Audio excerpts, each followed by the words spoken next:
भगवत गीता के पहले अध्याय के 21, 22, 23वें श्लोक की व्याख्या पढ़ रही हूँ। अगर वीडियो अच्छी लगे तो वीडियो को लाइक करें और चैनल को सब्सक्राइब करो, और कोई सुझाव हो तो कमेंट बॉक्स में कमेंट करो। व्याख्या: दोनों सेनाएं जहां युद्ध करने के लिए एक दूसरे के सामने खड़ी थी, वहां उन दोनों सेनाओं में इतनी दूरी थी कि एक सेना दूसरी सेना पर बाण आदि मार सके। उन दोनों सेनाओं का मध्य भाग दो तरफ से मध्य था। सेनाएं जितनी चौड़ी खड़ी थी, उस चौड़ाई का मध्य भाग, और दोनों सेनाओं का मध्य भाग जहां से कौरव सेना जितनी दूरी पर खड़ी थी, उतनी ही दूरी पर पांडव सेना खड़ी थी। ऐसे मध्य भाग में रथ खड़ा करने के लिए अर्जुन भगवान से कहते हैं, जिससे दोनों सेनाओं को आसानी से देखा जा सके। पद गीता में 3 बार आया है, यहाँ इसी अध्याय के 24वें श्लोक में और दूसरे अध्याय के 10वें श्लोक में। 3 बार आने का तात्पर्य है कि पहले अर्जुन शूरवीरता के साथ अपने रथ को दोनों सेनाओं के बीच में खड़ा करने की आज्ञा देते हैं।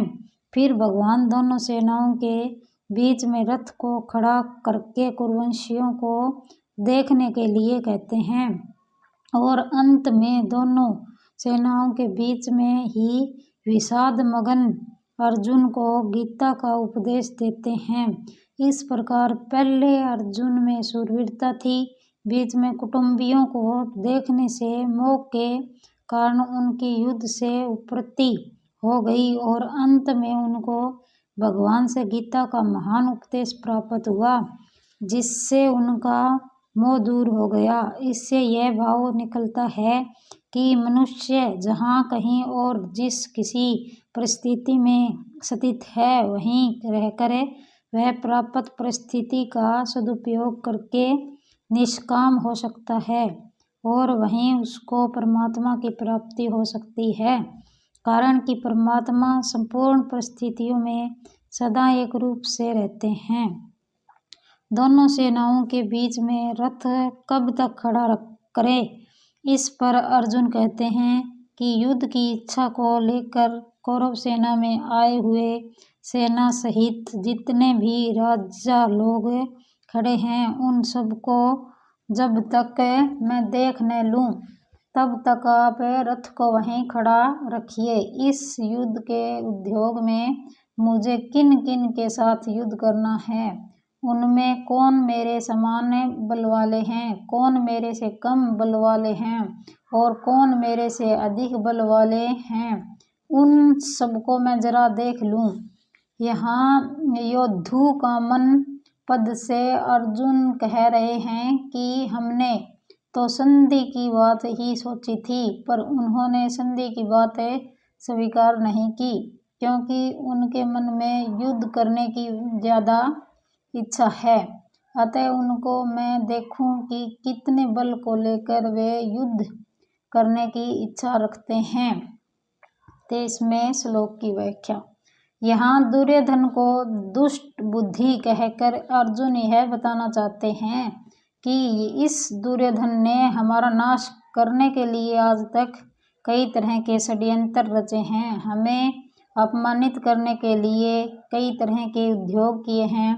नियम के अनुसार और न्यायपूर्वक हम आधे राज्य के अधिकारी हैं, पर उसको भी यह हड़पना चाहता है, देना नहीं चाहता। ऐसी तो इसकी दुष्ट बुद्धि है, और यहाँ आए हुए राजा लोग युद्ध में इसका प्रिय करना चाहते हैं। वास्तव में तो मित्रों का यह कर्तव्य होता है कि वे ऐसा काम करें, ऐसी बातें बताएं जिससे अपने मित्र का लोक परलोक में हित हो, परंतु ये राजा लोग दुर्योधन की दुष्ट बुद्धि को शुद्ध न करके उल्टे उसको बढ़ाना चाहते हैं, और दुर्योधन से युद्ध कराकर युद्ध में उसकी सहायता करके उसका पतन ही करना चाहते हैं।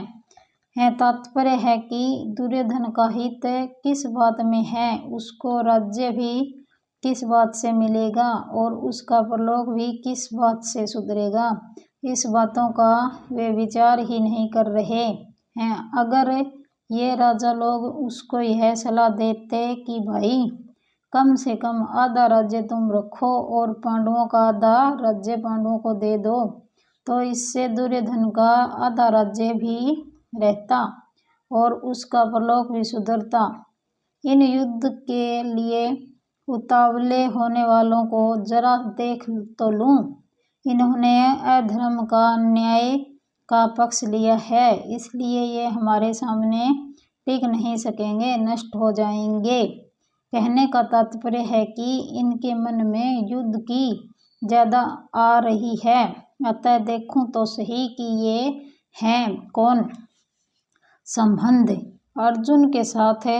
ऐसा कहने पर भगवान क्या इसको संजय आगे के 2 श्लोकों में कहते हैं।